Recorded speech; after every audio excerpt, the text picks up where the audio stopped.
that we've undertaken to try to get smokeless tobacco out of Major League Baseball. And we share Dr. Hawk and MD Anderson's concerns about the high use of smokeless tobacco rates among youth, and especially youth athletes, and baseball's role in that, unfortunately. We are an evidence-based organization, and so we really look at the evidence to drive the policy that we try to pursue and the changes we promote around the country. And a couple of extra facts, in addition to what Dr. Hawk just mentioned, were really instrumental in terms of why we wanted to move forward with this policy. The first one, if you look at the slide here, the top line shows the tremendous impact we've had in reducing youth smoking rates over the last 20 to 30 years. Smoking has gone down across the population, but especially in kids. But the bottom line shows you what's happened with smokeless tobacco rates, and they have stayed more or less level the entire time. We don't want to leave those kids behind. Next slide, please, Alex.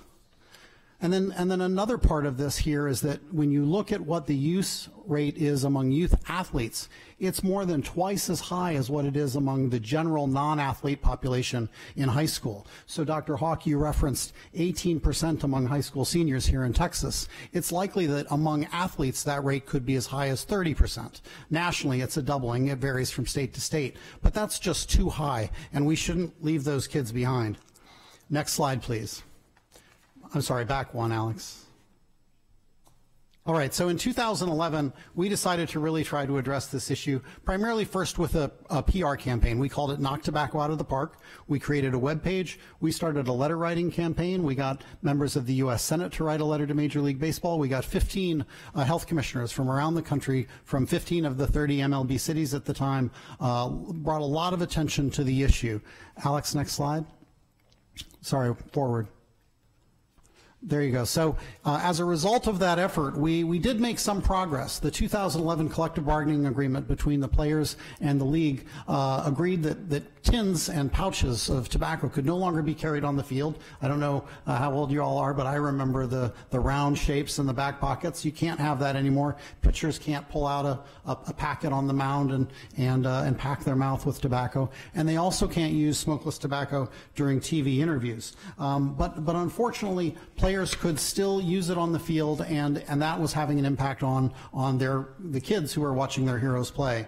So then in 2011, a 5-year wait began as we started looking to the next collective bargaining agreement, and we were trying to think, how can we elevate this issue anymore? How can we move it forward? And then in 2014, a couple of key events really changed our shaping on this, and I think indeed the nation's. Next slide. Next slide, please. There you go. So in June of 2014, Hall of Famer Tony Gwynn died from oral cancer. He was a lifetime San Diegan. He played for UCSD. He played for the Padres, coached for the college as well. One of the nicest guys to ever play the game, and he died from smokeless tobacco use. And then later that summer, Curt Schilling, another Hall of Famer, another fantastic pitcher for the Red Sox, announced that he was being treated for oral cancer as well, and he blamed chewing tobacco. So, and I do think that this really changed the focus and the way the country looked at smokeless tobacco, and we realized that something needed to be done. So at the Campaign for Tobacco-Free Kids, we are a public policy organization, so I suppose it was just a matter of time before we looked and thought, well, are there policies we could change to do this? And in 2015 then, we, next slide. Alex, there, yeah, all right. That's one slide too much. I'm sorry?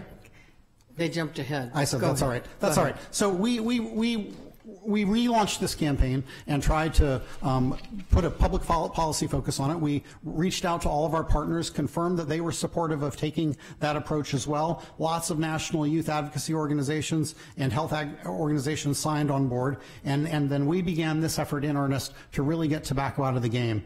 And then next slide, Alex. And one more, please. So we actually had a video here that Councilmember Cohen mentioned to you. We can't show it for you today, but I'll just give you, it's 3 minutes, so please try to watch it when you get a chance. It does a tremendous job of really laying out the case for why we need to do this and how easy a policy change this is. We started off in San Francisco. That was the first city to pass the policy. In the first year, we went to Boston, Los Angeles. In the second year, we went to Chicago, New York, Washington, D.C., and then in the third year, St. Louis, Milwaukee, Tampa Bay, and we now have a total of 12 cities and 1 state that has passed a policy covering half of the league. And again, please watch the video when you get a chance. I think that Councilmember Cohen's staff will send it out to you after the meeting. And then next slide, please. Okay, so and I thought the previous slide was actually a map of the country, but these 15 cities, there you go, have all had taken different approaches to the policy based on local laws that affect how you can draw policies, what the standards are, and kind of what the ethics and values are in those communities. They've all been slightly different. And so for Houston, if you go to the next slide, please. We think it's important to similarly have sort of a tailor-made approach to the policy here. Our recommendations, and we hope the policy that you'll eventually consider if it comes to that, we think a Houston policy should be narrowly focused to address the specific problem, which in this case is use by role models. We think it should cover players and employees of the teams in the league, because those are the folks that kids look up to.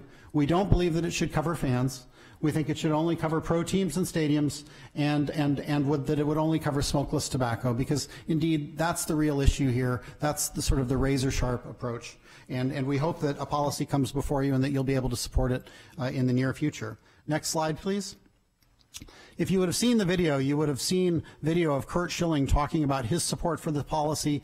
Kids, baseball players, mayors, doctors. These campaigns have really been all-American campaigns, and the kids are playing ball before the cameras show up, and you can almost smell the hot dogs and apple pie sort of wafting over the ball fields. And as a testament to that, next slide, the support for these policies has been really, honestly, universal. We've never had anybody testify in opposition to these policies in any of the cities they've been brought up, and all of the votes at both the committee and full council levels have been unanimous, with the exception of New York City, which voted 44-3 to adopt a similar policy. Next slide, please.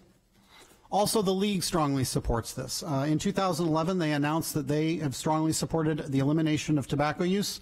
The minor leagues have had it out of the game since the 1990s. And I think you all received a letter yesterday, or you should have, from Commissioner Manfred stating his strong support for the policy. Also, since 2015, Major League Baseball has made a commitment to help players stop smokeless tobacco use if they want, by providing free cessation counseling, free NRT, and other support to help them quit. Next slide, Alex. Also, the teams are all supportive. The letter that was sent yesterday indicated that the Astros supported this policy here in Houston, and they do. Indeed, in all the cities we've done this, the teams have been supportive. They've attended press conferences. They've sent letters to council and provided quotes to media to show that they are. And then, Alex, one more slide. And then lastly, I think in terms of this, it's important to understand that the players get this too. They know that they're adults. They know that this is a legal product. But I think if you take a quick look at these quotes, it'll give you a sense of how important they think this is as well.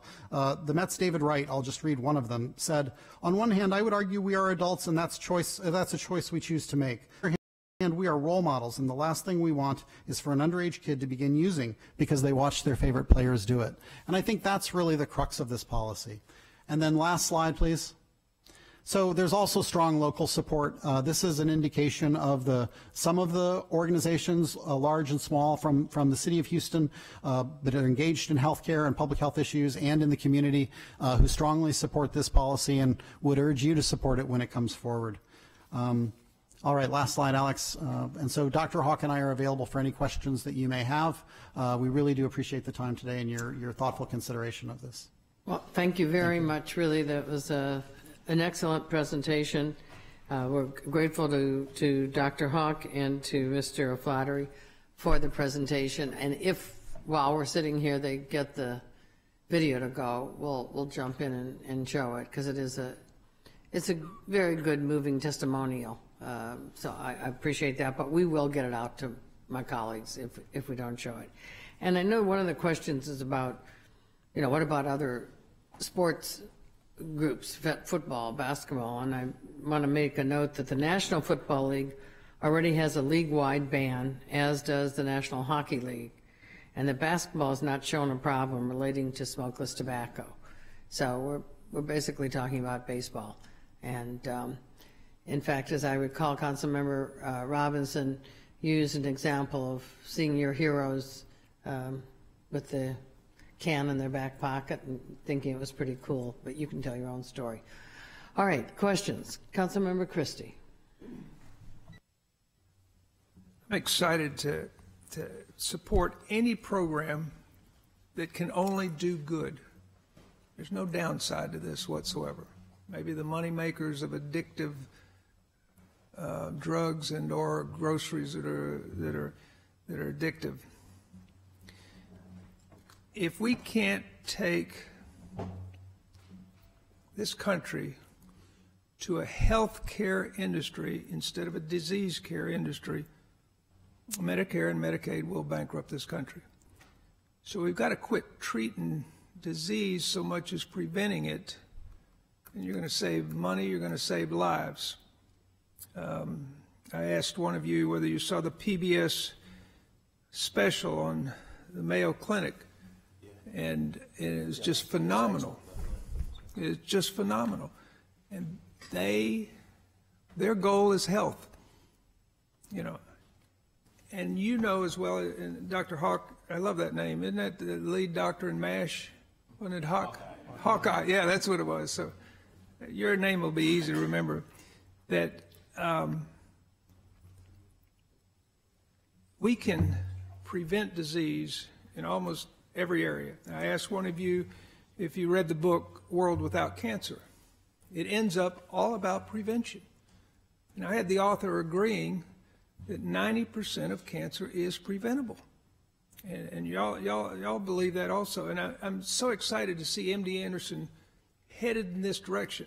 Think about it. 6-7 years ago, they the medical center threw out, let's quit allowing smoking in the medical center. Oh man, you're going to be sued, you're going to be, but they got it. You can't smoke in the medical center. So why not? We can't smoke in sports. We can't do tobacco. And you can't pick a better city. You can't, with the largest medical center in the world, you can't pick a better team. Astros are about the best clean-cut team. You got a clean-cut owner, clean-cut coach, the players happy, and they don't die from drug overdose or like Kurt Schilling and such. You've got some momentum on TV. That first commercial that says, here's your brain on drugs, you know, and now look at what they got with tobacco. I have to mute it or change the channel when I see that beautiful person turn into like the kid you had on here. They will die. So what is it? You know, you've got to cut these addictive drugs and products out of the life cycle of the young people. But they look up to athletes. And I thought this would be right up your alley with your health care versus disease care ideology, and it is. Councilmember Laster. Thank you, Madam Chair. Thank you, Dr. Hawk, and thank you, Mr. O'Flaherty. Did I get that correct? First of all, let me just say I support wholly your efforts and MD Anderson's Tobacco-Free Kids efforts on getting the word out about the smokeless tobacco. It's no secret that I grew up in West Texas, and that's a part of the world where you know, the skull ring had a status and still has some form of a status. And I've certainly been around a lot of people who've used smokeless tobacco. And I think it's important that we send the message to our children. And I think I really appreciate the presumably very aggressive stance that Major League Baseball has taken in this instance since 2011, both in its policy position, its players, and I think it's even negotiated its contracts around this issue. So understand is we're talking about a potential city ordinance to address the issue. Madam Chair, is a draft of that ordinance available yet, or is that being worked? No, sir, there's not a draft. This is really just for discussion purposes and to get input from you all. So I appreciate also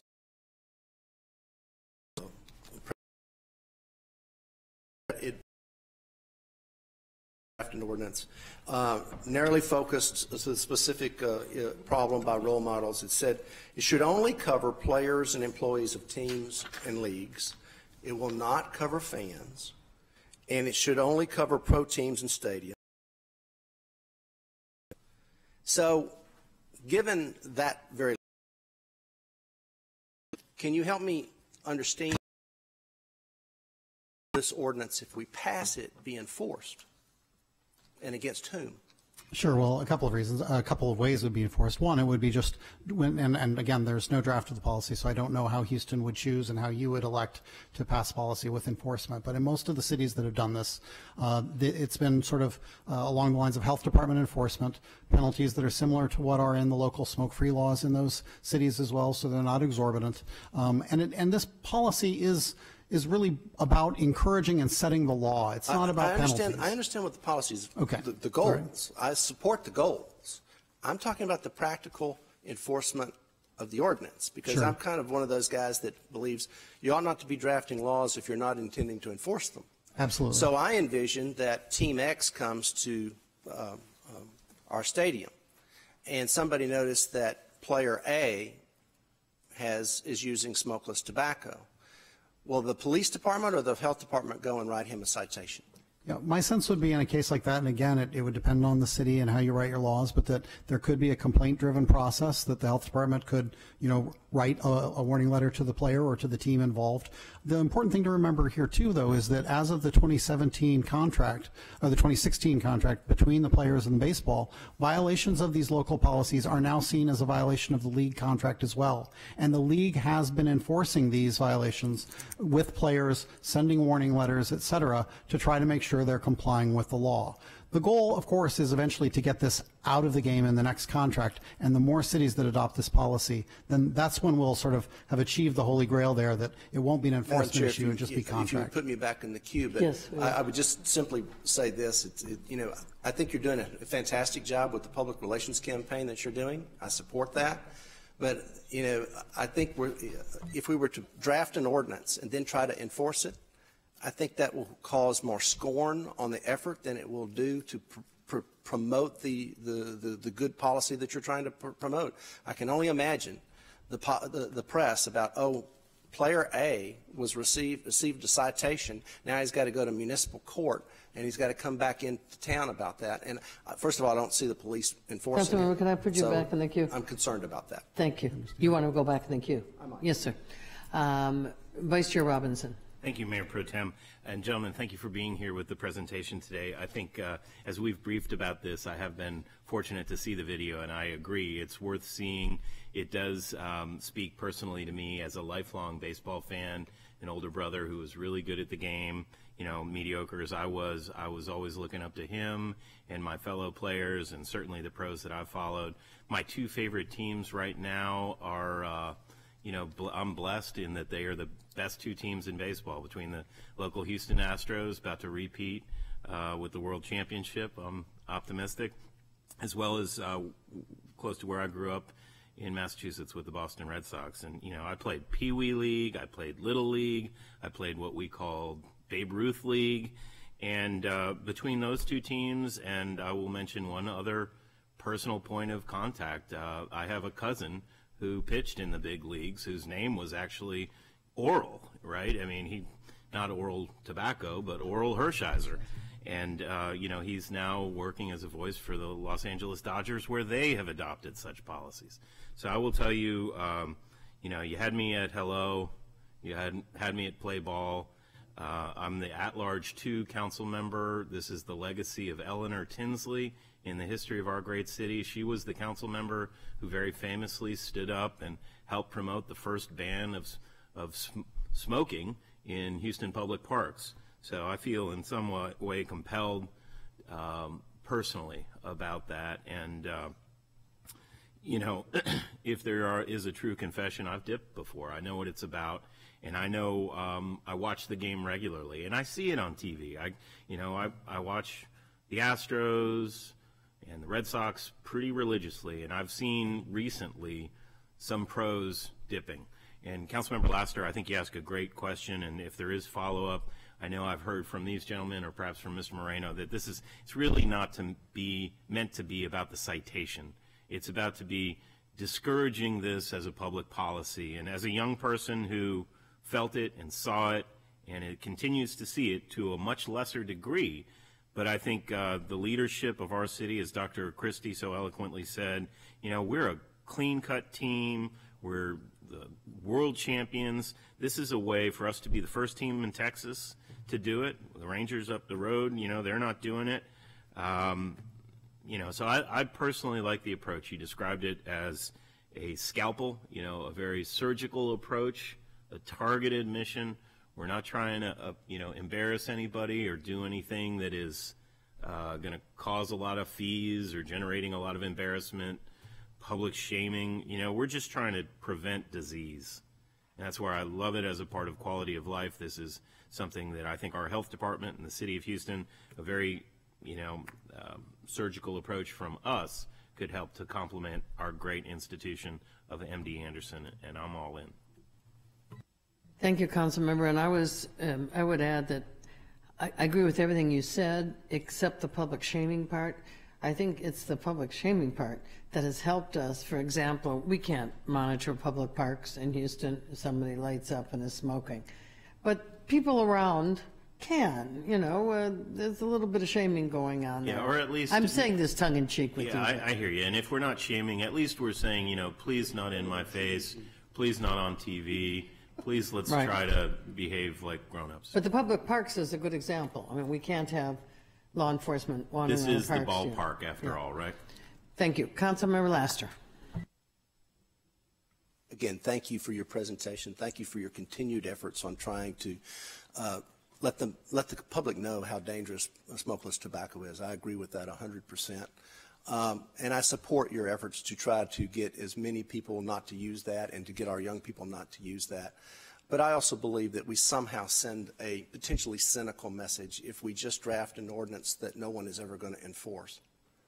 So putting an ordinance in the books that no one's ever going to enforce, particularly, if we really wanted to go after somebody, it would be the people in the stands. And of course, we're not going to do that because that would be so intrusive that the public would just rise up and just have a fit about that. So the question is, in my mind, is how do we find the public resources and the way for you all to do your job the best that you're doing it? And I want to thank you for, I think you've made an enormous amount of success and progress. I think the very fact that Major League Baseball stands in shoulder to shoulder with you on this issue and that they have moved in their negotiation process with their players is very, very encouraging and affirming. And I would encourage you to continue to stand and to keep doing that sort of work. I'm just of the mind that if you're going to pass an ordinance and you're not going to enforce it, it sends a reverse negative message because I don't see any of us ever attempting to enforce it. But thank you very much. Council member, if I may. Sure. If you pass a law, if you lower the speed limit to 20 in school zones and everybody drives 20 as a result, that's a win. In baseball, since these policies have passed, you're not seeing tickets being issued right and left. There's been no controversy over the enforcement on these things, and smokeless tobacco use is going down across the league. That's public policy working. I'm glad you brought up the issue of speeding, because quite frankly, we don't enforce speeding laws in this city. And that's in the news every day right now. And we're getting people killed for drunk driving because we don't enforce those rules either.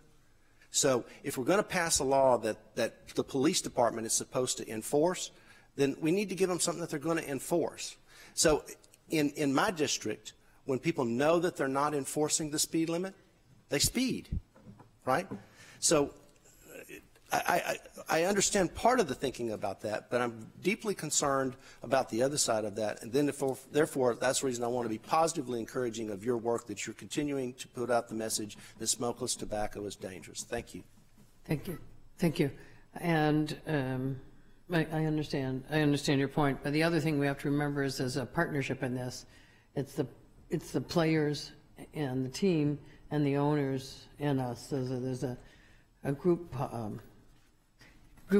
activity at heart. Councilmember Christie. Mr. Laster, my fellow lawyer, not fellow lawyer, my lawyer next to me here, there is enforcement and consequences, and it's like lethal injection. You continue that, and you will poison the body to death, and that's enforcement enough. I know it's facetious, but I'm telling you, if you don't go by their Pick that one up. all right, and doctors, I would add the liver to oral, esophageal, and pancreas. Everything is detoxified through the liver, and if you irritate that enough, you're going to have cancer of the liver through the smokeless tobacco or the smoke filled. With that, I'm just going to sum up that I think this is a great endeavor.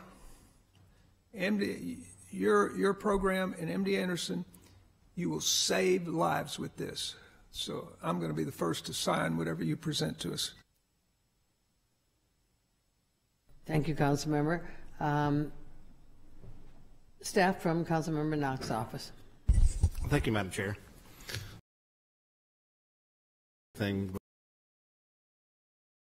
Welcome to Houston, Mr. O'Flaherty. Where are you coming in from? I live in Connecticut, but I graduated from the University of Houston and lived here for 10 years. So Okay. it's good to be back. So I don't know if you saw the news this morning showing the Astros players and coaches celebrating with champagne. And that's probably not the healthiest thing to do, so maybe that's next to not allow that. But in any event, I'm reading your PowerPoint here. It says, should cover players and employees of teams and league. HPD officers considered employees of the team because they're hired off duty. I am not sure whether they they're be employees covered? of the team. It would not be our intent, or I wouldn't see them as being necessary to effectively implement this policy. Is No. anybody from the Astros organization here who can say whether officers are hired by the team? Are they employees of the team or the sports authority? I think, no, we don't have anyone who can. Okay. But I mean, I think where you're going is a little bit further ahead than where we are right now for the purposes of discussion. Before we write. If there was a draft ordinance, because kind of the devil's in the details, and I'm sorry, Astros in the angels in the details. But in any event, why wasn't this addressed in the collective bargaining agreement? Shouldn't this be between Major League Baseball and the players' union, similar to PEDs or other steroids? Yeah, I'm not privy to the negotiations, as I don't think any of us in the room Is there are. anybody here from Major League Baseball? Send a letter supporting the policy. I can tell you that, it's a union shop and it's a collective bargaining negotiation. Right. So there's, dozens of issues that they're trying to negotiate. And while this is important to league and the players have a role in it as well, it hasn't risen to the top. Maybe, benefits and how many games they play on the road and how much the minimum starting salary is for a new player are more important. I'm not sure. But we are trying to make it more important, and we are interested in protecting the lives of kids. And that's all that matters to us, really. Okay, I just think, as Councilman Laster says, we have to be careful writing an ordinance, especially if we're not planning to enforce it. That's Again, Well, I don't think that's the doesn't- question. I would imagine that we are planning to enforce it to the best of our ability to enforce it. And how would it be enforced? But right now, the whole idea of today's meeting is to bring up the problem, to see what the solution could be, to see what's being done in other cities. We don't have anyone here from Major League Baseball, to discuss that. But as we move forward and we start talking about the ordinance itself, clearly that'll be on the table. Okay, well, fair enough. Well, thank you, gentlemen. Appreciate it. And we have several, I'm sorry? We love MD Anderson, at least I do. So keep up the good work. Y'all are Thank you. world-renowned, so thank you. We have several speakers, people here today that would like to speak on the subject. Laura Murillo is here with the Houston Hispanic Chamber. Where's Laura? There she is. We appreciate her being here.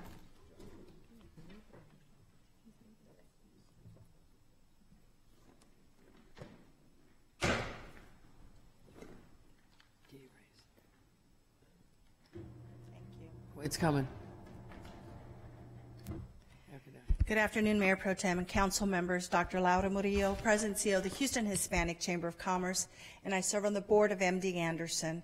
What an outstanding institution, how blessed and fortunate we are to live in Houston, have the medical center, and entities such as MD Anderson. You've heard a lot from the doctors and those involved in this, and I think most of us understand the impression that our young children have when it comes to our sports heroes, such as the Houston Astros. It's important to note that the smokeless tobacco industry has spent over $800 million, according to the last survey in 2016, promoting smokeless tobacco use. That's formidable. You have the opportunity to keep tobacco away from our children who are impressionable. Let's do the right thing. Let's make sure that we set the example in Houston, Texas, the way it's been set in other cities. The Houston Astros agree that this is something they want to take the lead on. MLB agrees as well. We'll need to work out the details, absolutely, but know that the Houston Hispanic Chamber of Commerce and MD Anderson are here today to say, we need your support. Thank you. One moment, please. Councilmember Laster. Thank you, Madam Chair. Dr. Murillo, it's always good to see you. Thank you so much for your leadership role, both in the chamber and I guess I didn't know that you were on the MD Anderson board, but I'm glad that you're there because I know that you bring a vital and vibrant voice to the work that they do there. Do we happen to know, because I really do not know the answer to this question, and one of the rules that they teach you in law school is never ask a question you don't know the answer to, but I'm going to break that rule. I assume that no smokeless tobacco products or smoking products are sold at the stadium. Is that correct? Do we know? That's my understanding. That's my understanding too, correct? Correct. Good. All right. Thank you very much, and we appreciate you being here. Absolutely. Thank you, Councilmember. Thank you very much. Thanks, Laura. Appreciate you being here. Jasmine Mijares, I'm not sure if I'm reading that right, but please join us. Are you a Houston fan, are you? Okay. We'll get it. There we go. My name is Jasmine Mijares. I am 17 years old. I have been playing travel softball since I was about 4 years old, and I have been umpiring for about 2 years. Softball has been a giant part in partaking in my family. My older sister still plays. She's about 21, and we never miss a practice. We'll get there somehow 24/7. Softball is our life. That's how we function in our umpire on TV. I'd like to take a moment to thank and Tobacco Free Kids campaign for giving me this opportunity to speak today. So in social media, you see all these ads on platforms Instagram and kids, but these tobacco companies are using these platforms to target anybody and everybody, and mostly kids are on social media nowadays because you all know we're all obsessed with our phones and we have everything and anything on our phone, and that's what we need. That's how we function.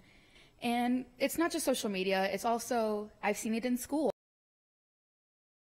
I am a senior. I see kids my age walking around with their little canisters of dip in their back pocket. And how they get it, because some of us aren't old enough yet, and I find it kind of gross in that matter, because I see them in the parking lot in the morning and in the afternoon, spitting on the ground, spitting in water bottles or cups. And I just don't think it's very good, because we are still developing children. We're kids. And even though we don't like to be called that, because we're growing.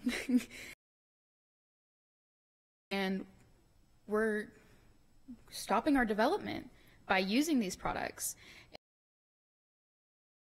Giving ourselves mouth sores and white patches, leukoplakia.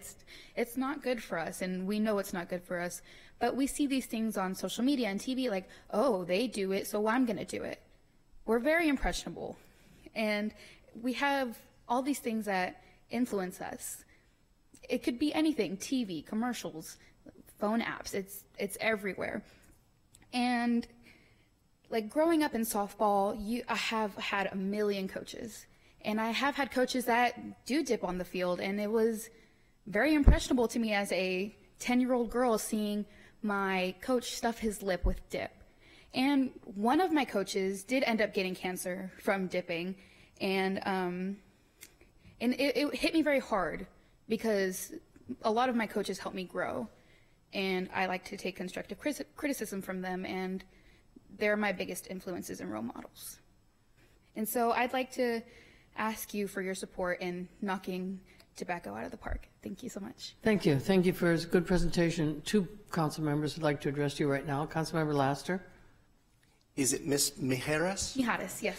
And did you say that you're a senior in high school? Yes. At which high school?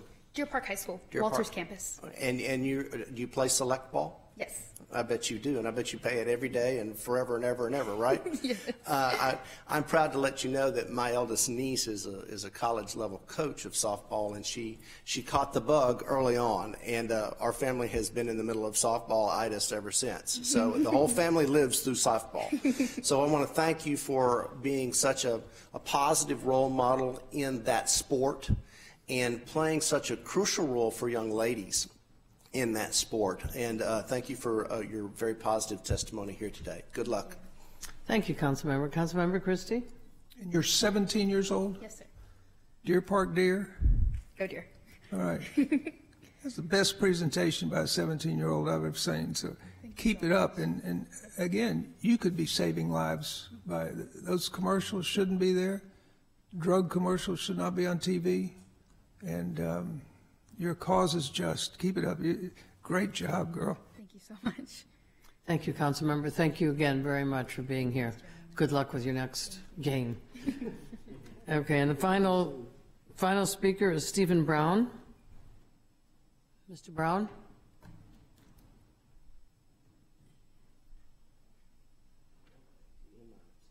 One moment, we'll raise up the... Go ahead, sir. Hello, my name is Stephen Brown. I go to Travis High School. I am 14 years old, and I've been playing baseball since I was around 7 years old. I think it's really important that it is addressed, at least, the issue of smokeless tobacco, because of everybody on the team and everybody in the school. Really, everyone is wearing their Astro gear and everything on Thursdays, and they always are talking about the games and everything they see and all the home runs and everything that goes on, and it's very important to them. And to see the professional athletes doing this could very much impress and imprint a idea that it's good for them to do and that it's a good thing for everybody to join in on.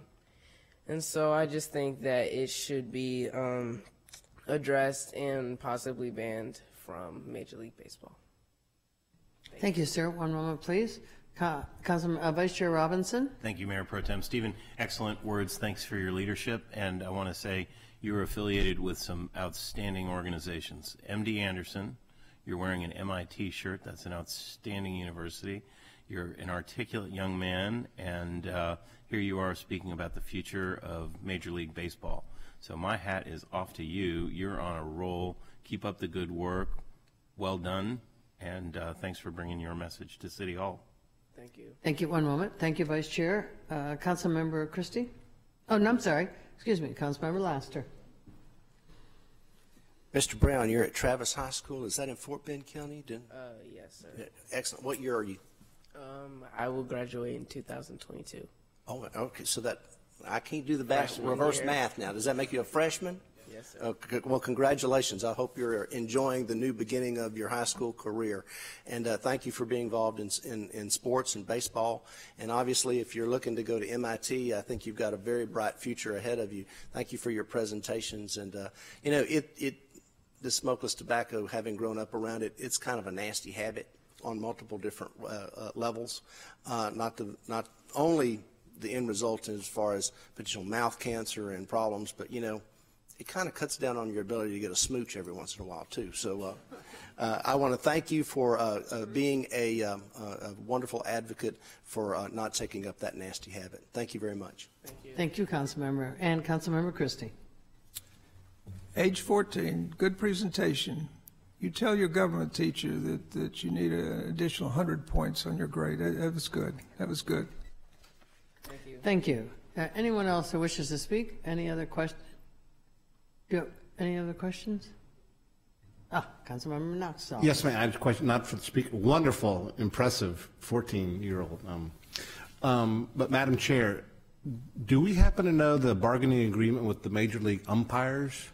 Is there anything in their contract which prohibits them from... With the umpires? Yes, ma'am. I don't know. I don't know if somebody with, Anybody anyone that presented today has any knowledge of the umpires issue yet. We don't. Okay. We don't have that answer yet. Since the young lady here brought up with the umpires. and Okay. everything. Thank you. Thank you. Thank you, sir, very much, and good luck in your career. Thank you. No other questions from my colleagues are on the table. I want to thank you all for being here. I also particularly, again, want to thank Dr. Hawk and Mr. O'Flaherty, and I will mention Mark Moreno with MD Anderson. Thank you for your persistence. I know I'm a huge advocate of this, and so I want to work very hard to make sure we get the ordinance we need to get it passed. This will be presented again on television if you want to watch it. HoustonTX.gov/council/committees, quality of life. We are adjourned. Thank you very much. Stay dry.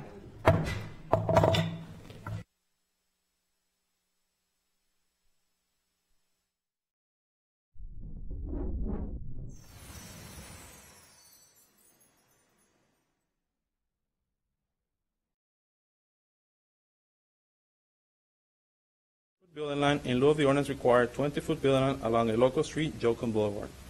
Number 2, not to dedicate 5 foot of right-of-way to both Waverly Court and Jokum Boulevard. The staff in support of the request. The applicant is proposing to construct a new 2-story detached 2-car garage. The subject site was created by the Waverly Court subdivision in 1922, and it is unique in that it has frontage along 2 public streets, Waverly Court and Jokum Boulevard. The front of the lots and homes within the block face Waverly Court, and the backs face Jokum Boulevard. The site has deed-restricted building lines along Waverly Court, so most of the lots in the subdivision and surrounding area have garages built at near the Jokum Boulevard property line. No change to the existing home is proposed, and the new garage will be constructed in the same location as the one that is replacing. The second story consists of a storage space and not a secondary dwelling unit is included in the plans for the proposed structure. Both adjacent right-of-ways are currently 40 feet in width as originally dedicated. Per chapter